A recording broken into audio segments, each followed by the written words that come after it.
آپ نے تقریباً 25 سال سعودی عرب سے لے کر اور پھر امریکہ میں اپنے شریک حیات محسن رضی الوی صاحب کے ساتھ مل کر بزم سخن محاورہ، دائرہ ادب اور پھر اب ورلڈ لٹریری فورم کے زیر اہتمام تسلسل کے ساتھ آپ نے پروگراموں کا انعقاد کیا اور کرتی چلی آ رہی ہیں۔ وطن سے محبت، حب رسول اور اسلامی تعلیمات اور اپنی تہذیب و ثقافت صلی اللہ علیہ وآلہ وسلم، اسلامی تعلیمات اور اپنی تہذیب و ثقافت اور اعلیٰ اخلاق و کردار،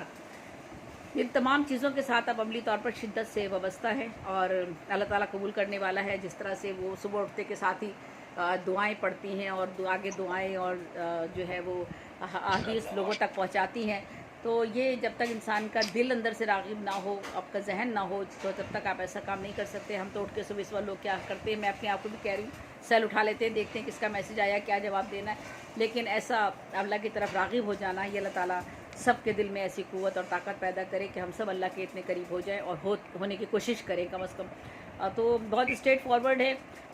یوں کہنا چاہیے کہ کھری اور سچی بات کرتی ہیں تو بعض دفعہ لوگ ناراض بھی ہو جاتے ہیں اور انہیں سمجھتے ہیں کہ شاید ایسا ہے کہ وہ مغرور ہے۔ مغرور نہیں ہوتا، بلکہ یہ انتظامی جو صلاحیت ہے جس شخص میں ہوتی ہے، جب وہ کارواں لے کے چل رہا ہوتا ہے تو اس کو اس طرح کا ہونا پڑتا ہے۔ اگر وہ اس طرح کا نہیں ہوگا تو آپ کا جو ہے وہ کارواں کا جو آپ کی جو منزل ہے وہ کھو جائے گی کہیں نہ کہیں، آپ پورے قافلے کو ڈبو دیں گے کہیں۔ تو یہ ان کی صلاحیت ہے، اگر وہ تھوڑا سا ان کے مزاج میں جو کھرا پن ہے، سچائی ہے کہ وہ یہ کام اس طرح کرنا ہے تو مجھے اسی طرح کرنا ہے، تو وہ جو ڈیسیجن لیتی ہیں، فیصلہ کرتی ہیں، وہ قوت ارادی کے ساتھ درست جو فیصلہ کر لیتی ہیں تو اس پہ وہ اٹل رہتی ہیں اور قائم رہتی ہیں۔ 25 سالہ ادبی دور آپ کا فروغ ادب کے لیے اور اپنے اخراجات سے، یا تو ہم کیا کرتے ہیں نا، وہ ایک مشاعرہ رکھا تو لوگوں سے ڈونیشن لیے اور پھر مشاعرے ہم رکھتے ہیں یا اور تقریبات کرتے ہیں، اس میں بھی یہ ساری صورتحال ہوتی ہے۔ جو بھی تنظیمیں ہوتی ہیں اپنے آپ کو پروموٹ کرنے کے لیے بہت سارے وسائل کو اختیار کرتی ہیں، لیکن انہوں نے اپنے اخراجات سے مراد ہے کہ محسن بھائی اور تبسم الوی صاحبہ، آپ نے اپنے اخراجات سے عالمی سطح پر پروگراموں کا انعقاد کیا سعودی عرب میں 20 سال تک تقریباً، اور پھر اس کے بعد جو آپ نے پذیرائی حاصل کی اور اپنی ایک پہچان بنائی، وہ اللہ تعالیٰ کی طرف سے ایک انعام ہے۔ بے شک لوگ کہیں کہ پہچان جو ہے آپ یہ سمجھتے ہو کہ کوئی آپ کو بہت بڑا عہدہ مل جائے یا کوئی منصب مل جائے یا کوئی آپ کے نام کوئی ایوارڈ مل جائے، نہیں، اس کا نام نہیں ہوتا۔ پہچان یہ ہوتی ہے کہ آپ کا جو نام ہے وہ ساری دنیا جانتی ہے اور بہت عزت و احترام کے ساتھ آپ کا نام جو ہے وہ دنیا میں لیا جاتا ہے، یہ بہت بڑی پہچان آپ کی ہوتی ہے۔ اس وقت آپ کی کتاب پر سریہ بجی اور سحر انصاری جیسے کئی معتبر اور معروف شخصیات کے تبصرے جو ہیں اس بات کی دلیل ہیں کہ واقعی آپ نے ایک مرتبہ اور مقام حاصل کیا بہت پہلے۔ یہ تو ہم تو اب اس دور میں اب آج بات کر رہے ہیں تبسم کے حوالے سے، یہ کتاب بہت پرانی ہے جب انہوں نے لکھی تھی اور اس کے بعد تسلسل جاری ہے ان کا لکھنے پڑھنے کا۔ آپ اپنی تخلیقات میں بھی اور اپنی عام زندگی میں بھی انسانیت اور محبتوں کے رشتوں سے جڑی ہوئی ہیں۔ ماشاءاللہ آپ کی گھریلو زندگی ہو، فیملی ہو، ماشاءاللہ جس طرح سے آپ اس کا خیال رکھتی ہیں اور توجہ دیتی ہیں اور محبت سے اپنی ذمہ داریوں کو نبھاتی ہیں، اور اس کے ساتھ ساتھ آپ نے جس طرح سے ادب سے، ہر وقت میں نے ان کی زبان سے یہی سنا ہے کہ میں اردو سے جڑی ہوئی ہوں یا میں ادب سے جڑی ہوئی ہوں، بس ادب کے لیے کچھ کرنا ہے، مجھے اردو کے لیے کچھ کرنا ہے، مجھے ادب کے لیے کچھ کرنا ہے۔ بے شک ایسی صورتحال ہوتی ہے جب انسان ملک سے باہر چلا جاتا ہے نا، اپنی زمین سے دور ہو جاتا ہے، تو میں سمجھتی ہوں کہ زمین کی مٹی اسے کھینچے رکھتی ہے، پکڑے رکھتی ہے اسے، وہ کتنی بھی دور چلا جائے اس کے دل میں جو محبت ہوتی ہے نا اپنے وطن کی، وہ کبھی نہیں نکلتی۔ تو جو لوگ ہم اپنے وطن میں رہ رہے ہیں، ہمیں اتنا زیادہ اپنے وطن سے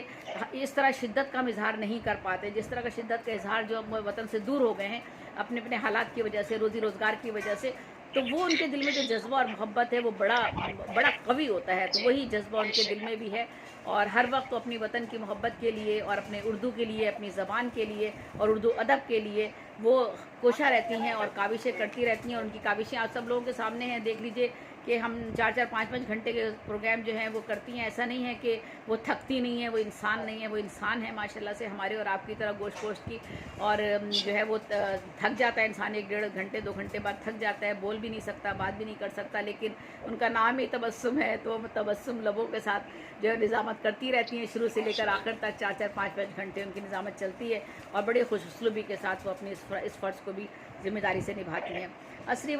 مسائل سے وہ پوری طرح واقفیت رکھتی ہیں، ان پر وہ کھل کر لکھنے کی ہمت اور جرت کرتی ہیں، اور ان کی تحریروں میں یہ چیزیں محسوس کی جا سکتی ہیں۔ اور آپ نے اپنی تخلیقات میں اکثر قرآنی آیات، احادیث اور صورتوں کے حوالے دیے ہیں، اور ان کے مفہوم کو بہت خوبصورتی کے ساتھ اپنے افسانوں میں سمونے کی کوشش کی ہے. یہ اس کا مطلب ہے کہ پوری جو حدیث آپ پڑھ رہی ہیں یا آپ جن صورتوں کا یا آیتوں کا جن کا حوالہ دیتی ہیں اپنے افسانوں میں اور اس آیت پر جا کر اپنے افسانے کو ختم کرتی ہیں یا اس کو موضوع بناتی ہیں, اس کے مفہوم کو موضوع بناتی ہیں, اس کی اصل روح کو سمجھتی ہیں اور سمجھ کر لوگوں تک پہنچانے کی کوشش کرتی ہیں. یہ ایک بہت بڑا کام ہے اور اللہ تعالیٰ لے رہا ہے ان سے, تو اللہ تعالیٰ اسی طرح سے لیتا رہے. اور شاید یہی اس کے کچھ مقاصد ہوتے ہیں رب کریم کے, جب کسی بھی انسان کو زمین پر اتارتا ہے تو کچھ نہ کچھ مقاصد لے کر وہ بھیجتا ہے اس کو. آپ کی کہانیوں کے جو عنوانات ہیں ان سے آپ کے مضامین کا پتہ چل سکتا ہے کہ آپ نے کن کن موضوعات پر, ان موضوعات کے تحت کیا کچھ لکھا ہوگا. آتش, بارود, دھواں اور زندگی, یہ بھی ایک آپ کے افسانے کا نام ہے. بشارتوں کے جگنو, یہ ایک افسانے کا نام ہے. آزمائش اور طائر شکستہ, شب گزیدہ, ذرا عمر رفتہ کو آواز دینا, اور بہت سے افسانے ہماری زندگی کے بے شمار پہلوؤں کی بہت عمدہ عکاسی کرتے ہیں. تصویر چشم نم دیدہ اور خواہشوں کی تتلیاں, گلاب ساعتیں, غم ہستی, بازگشت جیسے افسانوں میں معاشرتی, سماجی اور قومی اور عالمی مسائل کو جس طرح سے آپ نے اجاگر کیا ہے وہ قابل توجہ ہیں اور انفرادیت لیے ہوئے ہیں. اسلوب, منظر نگاری, کردار سازی, وحدت اثر اور مکالمے اور کہانی کے بدلتے ہوئے موڈ, سب سے بڑھ کر فصاحت و بلاغت اور زبان کی جو خوبصورتی ہے وہ آپ کے ہاں بہت زیادہ تسلسل سے پائی جاتی ہے. اور مختلف آپ تمثیلوں, استعاروں, اصطلاحات اور روزمرہ کا استعمال آپ ماحول کے مطابق کرتی ہیں. کرداروں کی گفتگو جو ہے وہ ایسے محسوس ہوتی ہے جیسے وہ ہمارے اور آپ سے ہی مخاطب ہیں. اور وہ گفتگو, اس کے علاوہ جو پنچ لائن ہوتی ہے ایک افسانے کی, بڑی خوبصورتی کے ساتھ وہ افسانے کا وہاں پر اختتام کرتی ہیں. اور اپنے یہ گرو نے آتا ہے بہت اچھی طریقے سے کہ افسانے کو کس طرح سے لے کر چلنا ہے, اس کو کہانی کو کس طرح سے بننا ہے اور افسانے کو کس طرح اختتام تک لے کے جانا ہے اور قاری کی گرفت کس طرح مضبوط رکھنی ہے شروع سے لے کر آخر تک اپنے افسانے پر. واقعیت نگاری اور حقیقت نگاری پر ان کی بھرپور توجہ رہتی ہے, بہت پراثر اور دلچسپ یہی چیز بناتی ہے. اگر حقیقت نگاری آپ کا افسانہ کیا ہے, افسانہ تو ایک جھوٹی کہانی کا نام ہے نا, لیکن جھوٹی کہانی نہیں ہوتی ہے, وہ دراصل سچے ہی واقعات ہوتے ہیں جن کو ایک افسانہ نگار جو ہے افسانے کا روپ دے کر ہمارے سامنے ان واقعات کو بڑی خوبصورتی کے ساتھ پیش کرتا ہے اور پھر ان کے مسائل ہم تلاش کرتے ہیں اور ان کے مسائل بھی ہمارے سامنے رکھتا ہے. منظر کشی کا حسن ان کے یہاں بہت زیادہ ہے. جو منظر کشی کے اگر آپ دیکھیں, کبھی افسانے آپ نے سنے ہوں ان کے, ہم نے تو اکثر و بیشتر سنے, ہم افسانے کی ایک شام کا انعقاد کرتے ہیں, ہر مہینے میں 2 شامیں ہماری افسانے کی ہوتی ہیں, تو کافی افسانے ہم سن چکے ہیں ان کے اور باقی افسانہ نگاروں کے بھی سنتے ہیں. تو ماشاءاللہ ماشاءاللہ منظر کشی کا حسن ان کے یہاں بہت ہی عمدہ ہے اور لفظوں کا تو خزانہ ان کے ہاں بہت زیادہ ہے. یہ تو خیر میں نہیں کہوں گی کہ جوشمل آبادی کے سامنے تو لفظ ہاتھ باندھے کھڑے رہتے تھے, وہ تو خیر جوشمل آبادی تھے تو میں تبسم کے لیے الفاظ نہیں کہہ رہی, میں تو صرف یہ کہہ رہی ہوں کہ ماشاءاللہ بہت خوبصورت اور بہت خزانہ ہے ان کے پاس لفظوں کا. اور یہ تمام خوبیاں انہیں ایک عمدہ افسانہ نگار کی صف میں لا کر کھڑا کرتی ہیں اور وہ شاعری میں بھی بہت کھل کر اپنے جواہر جو ہیں ان کو جو اجاگر کرنے کی کوشش کر رہی ہیں. ابھی کل بھی انہوں نے ایک نئی غزل پیش کی ہے جو پرسوں لکھی تھی, وہ بھی ہم نے سنی ہے قلم روحہ کے مشاعرے میں. امید ہے اس شعبے میں بھی وہ اپنی انفرادیت قائم کرنے میں جلد کامیاب ہو جائیں گی. میری دعائیں ان کے ساتھ ہیں, سدا شاد و آباد رہے اور جو ہے وہ نظر بد سے انہیں محفوظ رکھے. اللہ تعالیٰ ہم سب کو محفوظ رکھے اور صحت و سلامتی سے رکھے, آمین ثم آمین. بہت بہت شکریہ. ہدایت بھائی کا بھی شکریہ اور ڈاکٹر کمال اختر صاحب کا بھی شکریہ, جتنے احباب یہاں موجود ہیں آپ سب کا شکریہ. تبسم جی آپ کو جشن بہت بہت بہت مبارک. بہت شکریہ بیٹی صاحبہ, اتنا عمدہ, اتنا ماشاء اللہ کے الفاظ نہیں مل رہے کہ میں شکریہ کیسے ادا کروں. بہت شکریہ بیٹی, بہت شکریہ. ماشاء اللہ بہت